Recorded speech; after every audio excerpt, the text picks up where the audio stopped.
Thank you very much. And that was very touching, Irshad. Thanks, Robert, for actually having opened this discussion. I think of myself more as a moderate rather than a reformist. And the reason is that the meaning of reform is to go back to the original. And I don't want to go back to the original. I don't want to go back to the state of affairs that was. I want to go to the state of affairs that is. I want to move on from the past to the future. And that's why I would like to call myself a moderate rather than a reformist. And I hope that Irshad will follow my road or my path rather than lead me to her path. And maybe this way we can be able to have this dialogue. It is, how is it? Actually, because I believe that moderation is balance, balance is justice, and justice is humanity. And this is my philosophy, this is my religion. So basically, right there. Okay. While I myself believe that Islam, Christianity, and Judaism are religions of moderation, reconciliation, and peace, and religion is an essential part of the human pursuit for felicity and security, and thus it is part of the solution, someone else may argue that religion promotes extremism, and thus it is part of the problem. Who is right, who is wrong? Can both be right? Where you stand depends on where you sit. Where I see hope, you may see despair. Where I read love, you may read hate. Where you find conflict, I discover peace. So it is like the 9 blind people who were asked to describe an elephant, and each actually touched the elephant and there gave his own description. And so they came with different answers, but the point is that they are all wrong and they are all right. And so this way we can be both right and wrong depending on where we are, and this is the middle path. And so it is the gray zone that we have. A Hindu knocks on the door of a Muslim neighbor and asks if he could borrow a copy of the Quran. Of course, said the Muslim, let me get you a copy from my library. A week later, the Hindu returns. Thanks so much, he said. Fascinating book, but I wonder, could you give me a copy of the other Quran? But you are holding it, responded the Muslim. Which one do you mean, he asked. I read this one, replied the Hindu, but I need a copy of the Quran that is practiced by Muslims. So basically here, similarly, the Egyptian reformer Muhammad Abdu is quoted to have said upon his return from France, I saw there Islam without Muslims, and I see here Muslims without Islam.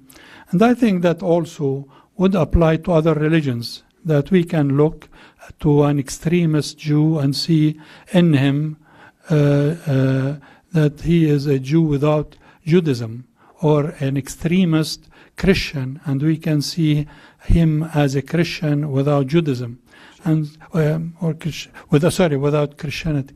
And in this way, I believe that the problem lies in whether we are Muslims, Christians, and Jews. What divides us is how we interpret the text, how we look at the text, how we read the text, what we do about the text. So when what the Holy Books say and what people understand, interpret and claim what it says, and often totally different things. So when reading the Holy Books, you may discover freedoms in the same line in which another may see strictures. What you see depends on what you are looking for. As the English poet William Blake once wrote, both read the Bible day and night, but thou read black where I read white. So basically, extremists read the holy books with a closed mind. They read it selectively, taking verses out of context or misinterpreting verses to meet their own needs, agendas, views, interests, and expectations. That's why extremists do exist in all religions. We don't see things the way they are. We see them the way we are. And in this way, it is actually, this is what reflects, this is what differentiates between an extremist and the moderate. The question is that all religions, whether Islam, Christianity, Judaism, Hinduism, whatever religion you seek, all religions share the moral values of moderation, peace, love, compassion, mercy, forgiveness, kindness, tolerance, charity, justice, doing good, and forbidding evil. It is the whole idea of the golden rule is present in all religions. Do to others as you want them to do to you. So when we treat others kindly, fairly, and lovingly, we are truly living Torah. And so when we have problems, we seek refuge in the cross. And the Quran also states that there may spring from among you a community who would invite to goodness and enjoy right conduct and forbid evil. One of my favorite verses in the Quran. So also religions call for peace, and whether it is Christianity, Judaism, or Islam. And so here I believe that what my philosophy is to try to seek in the interfaith of all religion a medium value, and this value is moderation. So this is where we would all stand. It is Plato wrote about moderation, Aristotle wrote about the golden mean, Buddha talked about the middle way, Maimonides talked about the doctrine of the mean, even Ibn Taymiyyah wrote a book about the middle way. Hegel's synthesis of opposites, or Stephen Covey's book about the third alternative, and the Wasatiyah that talks about the straight path. They are all different expressions reminding us of moderation as a human core virtue to cultivate social harmony and peaceful coexistence. So we seek moderation in Judaism, we seek moderation in Christianity, and we find it also in Islam. To give an example, in Judaism, when the Talmud says the Torah may be likened to two paths, one of fire, the other of snow. Turn in one direction and you will die of heat. Turn to the other and you die of the cold. What should you do? Walk in the middle. So basically, it is walking in the middle because you are protected by the peripheries. If you walk on the peripheries, you stand to fall into corruption, into evil, while the middle road can help by making that balance. So basically, we find also moderation in Christianity, and we find moderation in Baha'ism, in Buddhism, in all religions. And I want to focus today on moderation in Islam, because there are those who are saying Islam is not moderate. And I'm not here to defend Islam, actually. Islam has God to defend it. But I'm here to build bridges of understanding so that we do not go into the abyss of hating each other or thinking we are right and the other is wrong. And that's why I'm trying to seek this middle value that we have. Islam, the core of moderation in Islam lies in two verses.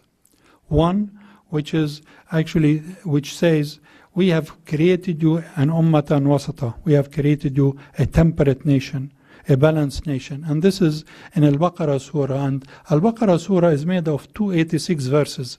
And this is verse 143, so it comes exactly in the middle. However, it is preceded, and wasat here means middle. Linguistically, religiously, it means justice, centrism, middle ground, temperance. But the significance of this verse is that it is preceded by another verse.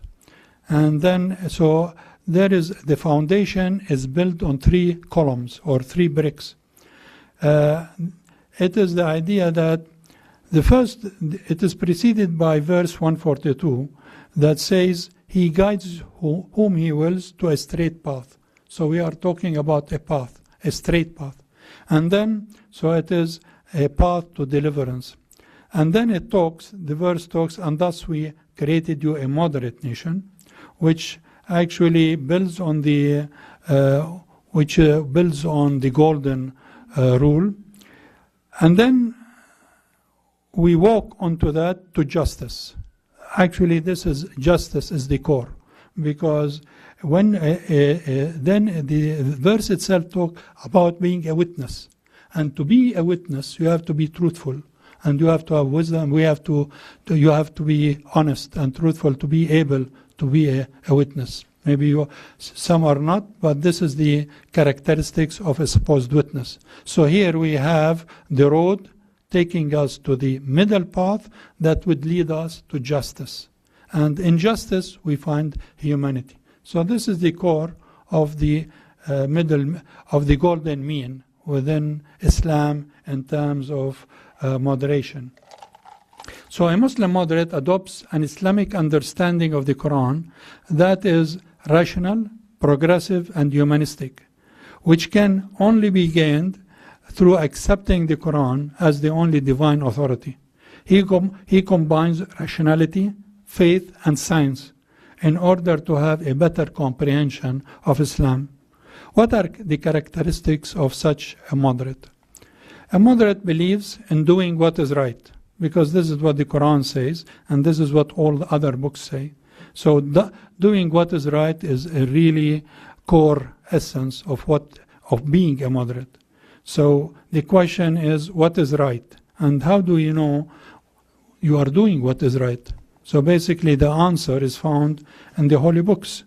In verse Surah 3 and verse 4, which says, he has revealed to you the book with the truth, confirming the scriptures which preceded it.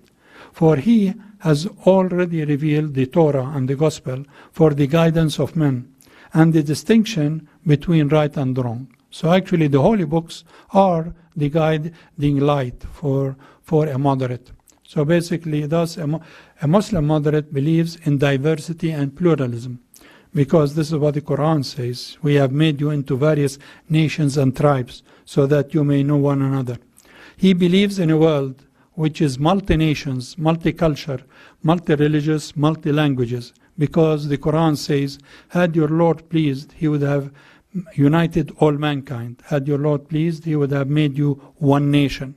Had it been God's will, he could have made all of you one religion. So basically, he had created us in diversity, in tongues and colors. So basically, it is not, indeed, you do not guide whom you love. God will guide whomever he wills. So a Muslim moderate believes jihad is the spiritual struggle within the soul and heart to rid oneself of evil and sin, and not a struggle against non-Muslims or a war waged to convert non-believers, since God guides. I'm not supposed to be a believer, a preacher. And so in this way, because it is God who guides us rather than people. And so the best jihad is a word of truth before a tyrannical despot. This is the, so, and thus we tend to see that whoever is guided, he is guided for himself. And a moderate believes in religious freedom, because the Quran says there shall be no compulsion in religion. This is the truth from your Lord. Let him who will believe in it and who will deny it. In dialogue, come to that which is common between us. In that the fact that God will judge on Judgment Day will judge in that in which we differ. I'm not here to judge you, whether you are against me, whether you believe in what I believe or you do not believe in what I believe. This is God's will. It is God on Judgment Day that will decide in that in which we differ. So basically, in more than one verse, we hear that echoes, because it says that I will judge between you concerning that in which you differ. So if a Christian believes that Jesus is the Son of a God, and I as a Muslim believe Jesus is a prophet, it's not my place to tell the Christian he's wrong. It is God will decide on Judgment Day between us. So here, that's why I seek the values that are common, and I reject the values in which we differ, because those other values are not the reason why I should be in conflict with the other here on this earth. That's why a Muslim moderate does not believe in death penalty for converts, for agnostics, for non-believers, or for apostates, because it is the Quran that says if somebody does not believe in God, then his account is only with his Lord. So it is not my business to stone him, to behead him, to cut him, or to kill him. So also he believes in equality of sexes, because this is a hardcore that God has created man and woman from the same soul. So that's why it is not, man is not preferable to woman. So I do not believe women should stay at home or should be uneducated. I also do not believe as a moderate that women have the right and freedom to wear and learn what they desire. So a moderate does not believe feminism undermines the Islamic way of life. Aisha, the third wife of the Prophet, was a champion of women's rights. I do not believe that female genital mutilation is an Islamic tradition. I do not believe that it is part of Islam, and it's not mentioned in Islam. So I don't carry that weight that because some societies do that Islam is to blame. So also a moderate does not believe in stoning adulterous women, since there is no mention in the Quran of stoning anyway.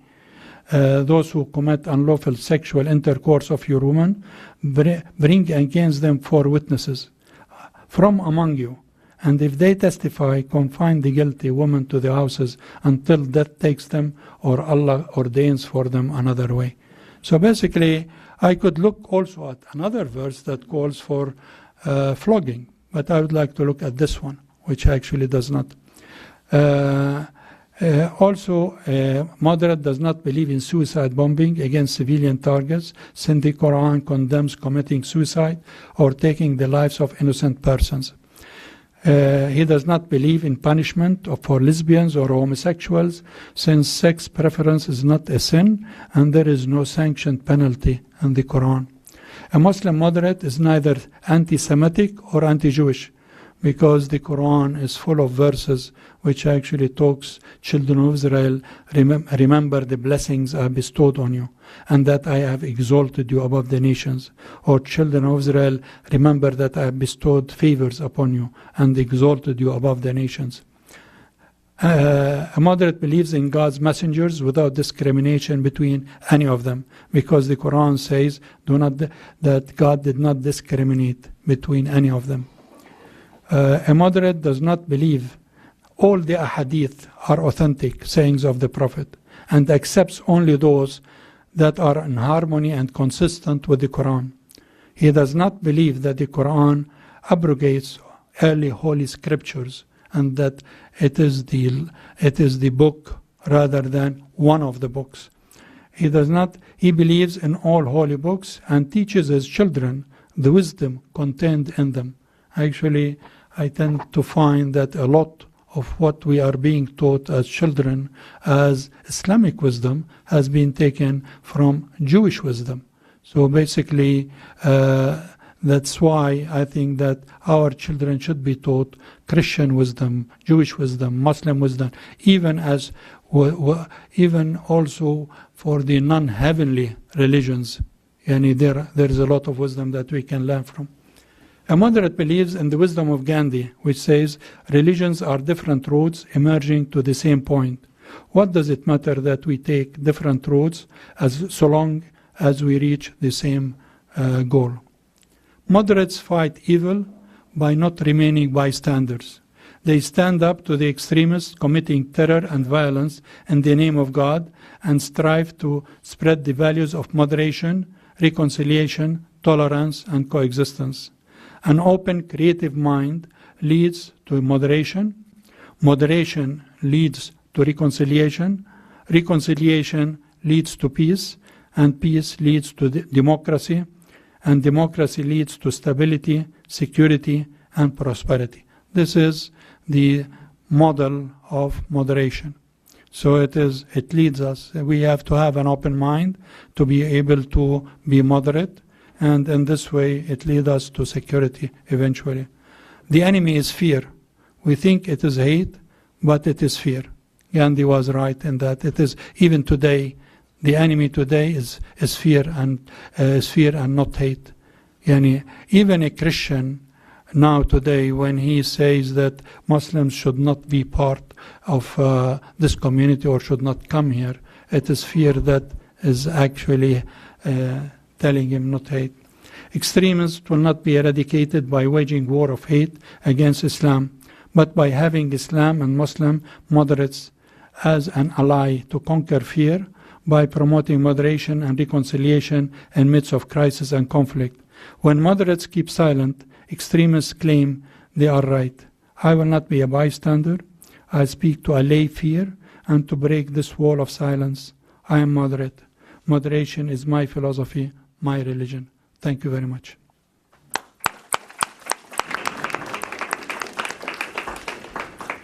Mohammed, powerful argument that to achieve this goal of moderation, you actually have to be an agitator. You actually have to be almost radical, or the term that you used from Martin Luther King's experience, although Irshad uses the term reformist now. So does one need to be sort of radical, reformist in order to achieve the objectives that you just outlined? Actually, when I was reading Irshad's first book, I came across a story that she has mentioned in which she talks about her being elected as president of she was young in a high school, and she was elected president of the class. And then she brought these photos of Ayatollah Khomeini and put them there. And then the supervisor came and saw them and said, you should put them down. It's not appropriate to have them there. So she said, why? And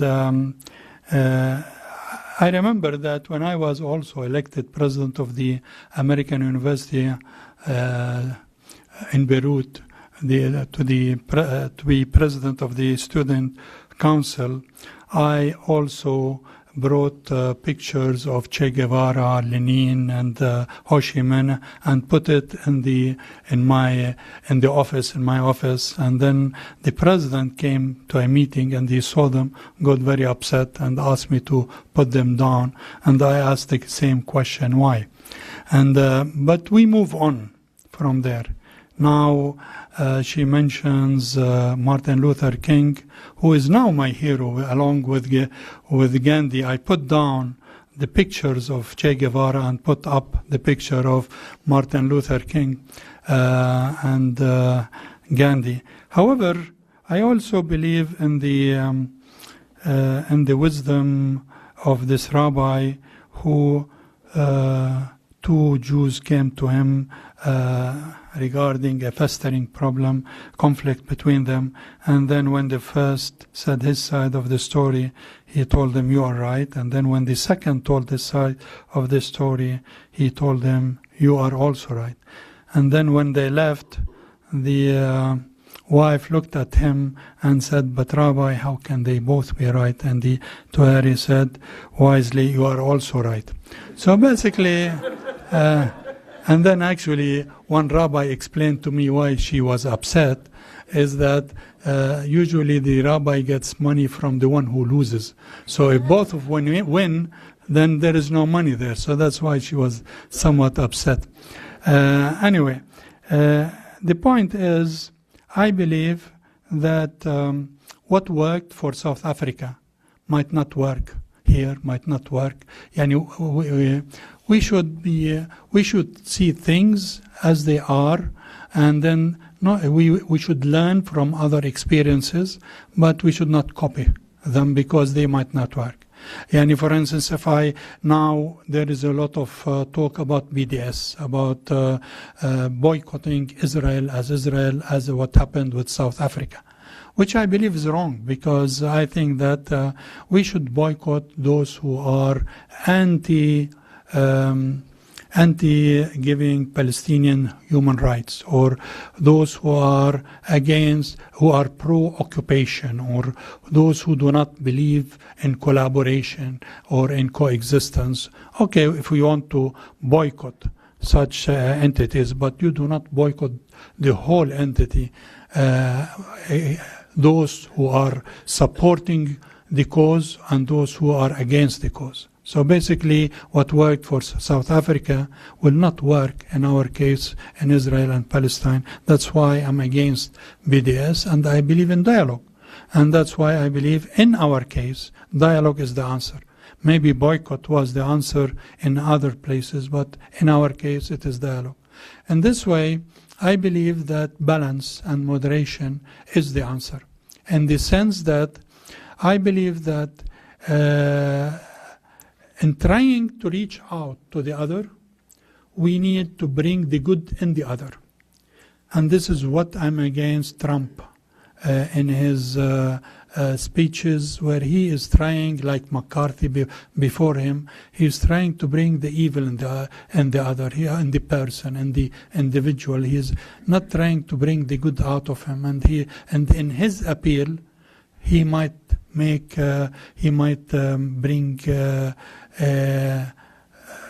disaster. This is what happened in Rwanda. Just a radio broadcasting caused a whole massacre of hundreds of thousands of people within 4 months. This is what happened in Germany in the Holocaust. It was actually the incitement, the continued incitement against Jews, that has caused eventually to erupt into the Holocaust. The Holocaust did not happen in vacuum. Similarly, the Rwandan massacres did not happen in vacuum. And that's where we have to be very careful about what we say and what we do. And that's why I believe in balance. I believe that if we adopt balance in whatever we do, whatever we say, then we will be able to reach out for the other and be able to resolve conflicts within a balanced view, within putting ourselves, like Lee Harper said in the novel To Kill a Mockingbird, putting ourselves in the shoes of the other, to wear the skin of the other and see things from the point of view of the other. And that's why I believe that the Palestinian-Israeli conflict will be resolved when we do that. And that's actually my hope. And that's why when people ask me, are you optimistic or pessimistic? Why aren't you see what is happening, and why are you still optimistic? I see you are looking at the present. I'm viewing the future. So that's why I remain optimistic. And that's what I hope will happen in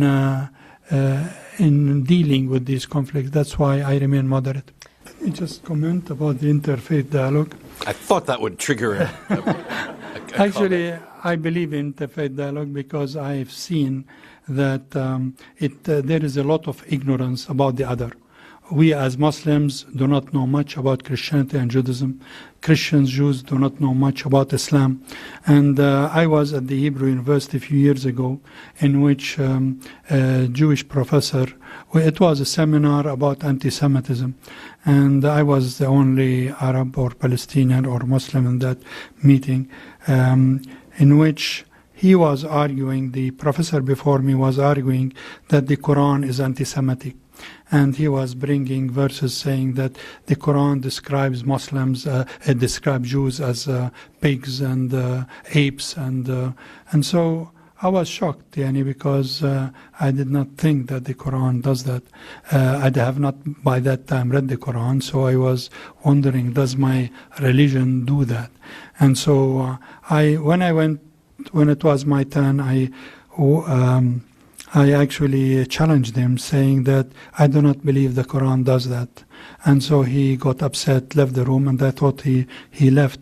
But then he came back. It seems he went to his office to get the Quran, couldn't find it, went and bought a copy from the store and came back and said, may I read to you the verses?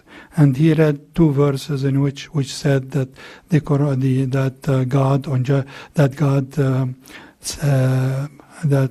God punished the Sabbath breakers by making them into apes and monkeys and the pigs, swine or something.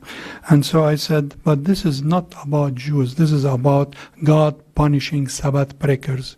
And the Talmud, the Sabbath breaker is punished by death. So here it is a punishment. It's not about the Jews as a religion. And there are many verses there that are also misunderstood. So basically he came and sat next to me, and I whispered to him, I hope that this is the beginning of a beautiful friendship, quoting Greek in Casablanca. So, but my point is that interfaith dialogue helps to clear the air, helps to actually explain, helps us to understand, and that's where I favor or support interfaith dialogue. Okay. Mohammed? I don't know about culture in the sense, is it Arab culture or is it, it's not. The Arabs have the problem of monopolizing Islam because of the fact that Islam, the Quran is in Arabic. And so they monopolize the language, and as a result, they feel they impose their terminologies, or they impose their understanding or their interpretation of the Quran. But the problem is that it is what is happening. I see it in terms of extremism and moderation. And for instance, you were talking about what has happened in these countries regarding imposing. And I think that this is related to the extremist of the reformers, such as the Wahhabism. And for instance, we have Ibn Taymiyyah, we have Sayyid Qutb, we have Hassan al-Banna, who were extremists and tried to impose this extremism. But it has nothing to do with being Arab or being within the Arab culture. At Al-Quds University, Hamas tells the students who are poor, particularly the women, unless you wear this veil, you will not get a scholarship. So the scholarship is linked to what you wear. And then I have seen many young women who shifted from wearing modern clothes to wearing the veil, not because they wanted that, but because there is scholarship in there. And so, or the family, or that there are girls who are doing it because the others are doing it, if not, peer pressure. So basically, I would say that I don't know if it is an Arab culture. I don't think so. It is a backward culture, yes. It is a traditional culture, yes. But Arab, I don't think so. I would not put that term there, because there are within the Arab culture, you would tend to find also there are those who are extremely modernist, who have studied in the West, or who are promoting values that are taken from the West or believing in the West. Okay. Let's open the floor to your questions. It's a fascinating exchange. Please feel free to identify yourselves when I call on you. Try to keep your question fairly brief. We'll start over here. Yes, sir. If you could take the microphone, then we'll move around here. Greetings. My name is Rasul Nafisi, and I have issue with Professor Dajani's presentation, because it is not uncommon for a lot of good Muslims to take the good verses out of Quran and say this is Islam and all that. And this is wonderful, but it's not practical, because in reality you can field a lot of other ideas from the extremists who emphasize the radical part of Quran, the the anti-democratic parts of Quran and the Ayatul Qital or Surah An-Nisa against women or Surah At-Tawbah against all other people. So basically, it is not a good idea to do the literal reading of Quran in order to say, Islam is moderate. And it doesn't work. It has not worked so far. I think a better idea maybe is to take a page from the Christian Reformation, although I agree with Professor Dajani that each culture is different and all that. But what happened in Christian Reformation, they distanced themselves from the literal reading of the text. And I said, let's look at the intention. And in Islam also, 700 years ago, the ideas of maqasid al-sharia came around, the purpose of which was to look at the intention of the lawgiver, not the word of lawgiver. So this is my... Okay, so the question, can we ever, by focusing on the literal reading, reach the goal you want to attain, or do we have to transcend that into a higher level of trying to understand what the intention is? The intention is humanity, and the intention is the good of humanity. So basically, if you are reading the Quran with that intention, then you will read a verse that will say, cut the hand of the thief. But you will miss that it says, but if he repents, then God is forgiving. So basically, if you want to take the first part and cut his hand, or if you want to take that part, figuratively speaking, and say, how do I cut it? Not by physically cutting, or else most people will be handicapped, and as a result, it will be a problem in society, but rather by teaching him a profession. And in this way, I cut his hand. So basically, it is whether you read that verse with a human side, with a human eye, with a human heart, or whether you read it with a heart of stone. And in this way, you can cut, behead, do whatever you want. And that's what I believe the difference between the moderate and the extremist. The extremists read it with a heart of flesh. The extremists read it with a heart of stone. The moderate reads it with a heart of flesh. So basically, that's what the Quran is all about. That's what Islam is all about. That's what all religion is all about. It's not about cherry picking. No, I don't agree. I think that it is more about how you read the text, how you understand the text. In the sense, even the text about, and for instance, to give you an example, the Al-Fatiha is like Lord's Prayer, and it has 7 verses.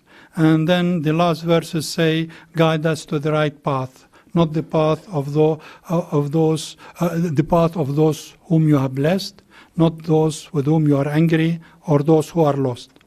When I learned that, I was taught that those who are blessed are the pious, God is angry with those who do not believe in Him, and the lost are those in between, the hypocrites. Now it is being translated or being interpreted to say the blessed are the Muslims, God is angry with the Jews, and the lost are the Christians. Same thing with the verse, and we have created you a moderate nation or a centrist nation or middle ground nation. While here the word wasat is interpreted to mean tolerant and temperate. The radicals interpreted to say, based on Ibn Taymiyyah, to say, oh, it means that there is no middle ground in Islam. There is, you are either right or wrong. And this verse means that Muslims are between Jews who killed prophets and Christians who made their prophet a god. So that's their interpretation. So actually they go beyond cherry picking to go into the text itself and try to misinterpret or try to put their own interpretation into the text in order to make it look as if it's a clash of civilization. Islam is better than others. Similar when it says in the Quran, religion to God is Islam. while actually the Quran meant Islam to include Christianity and Judaism because it meant believing in God and worshipping God, surrendering to God.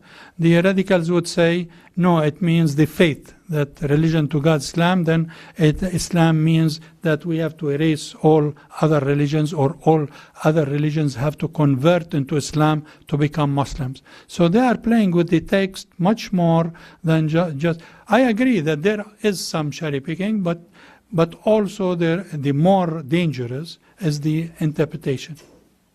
Yes, right in the middle.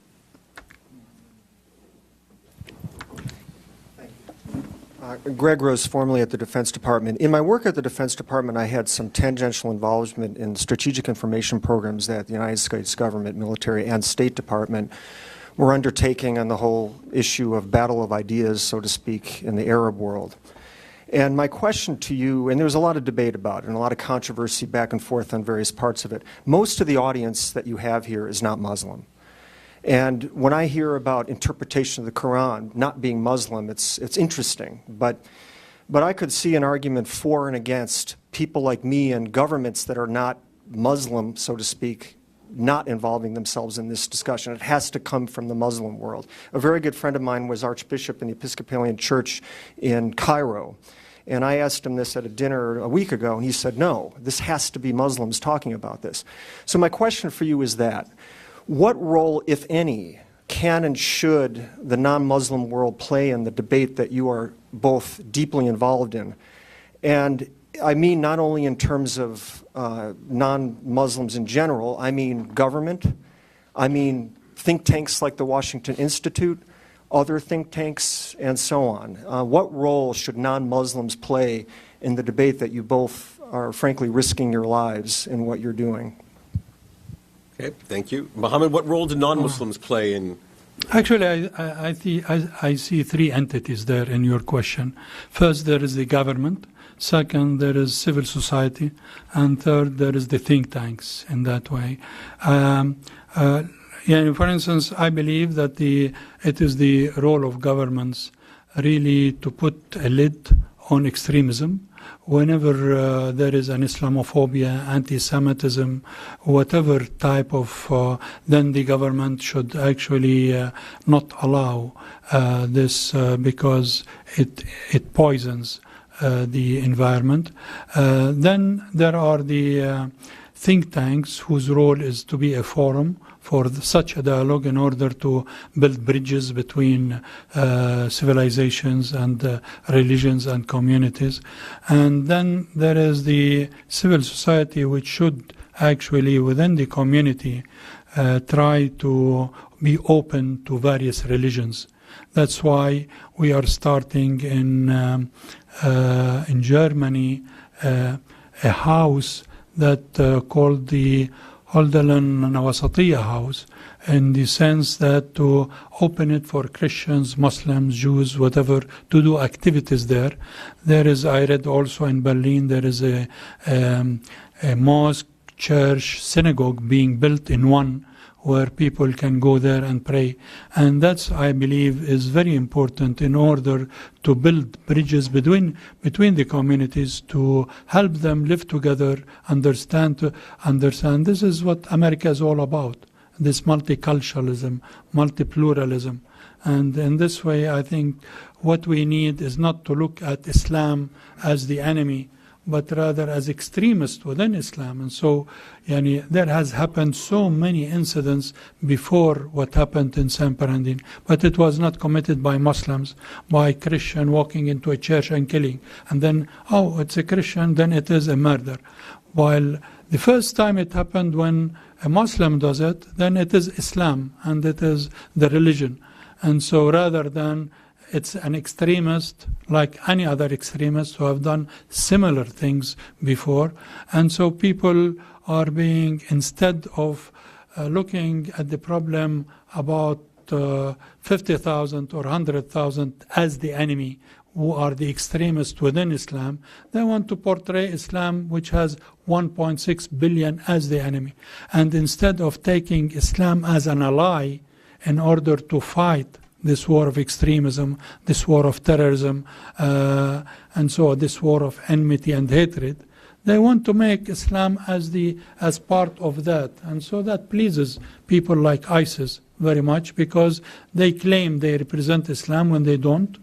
They are in this way. But when you take Islam as your enemy, that's part of the big problem that we are facing. And this is where statements like Trump and other Republican, actually presidential hopeful, were not helpful in this, because they are bringing the evil in the people rather than the good.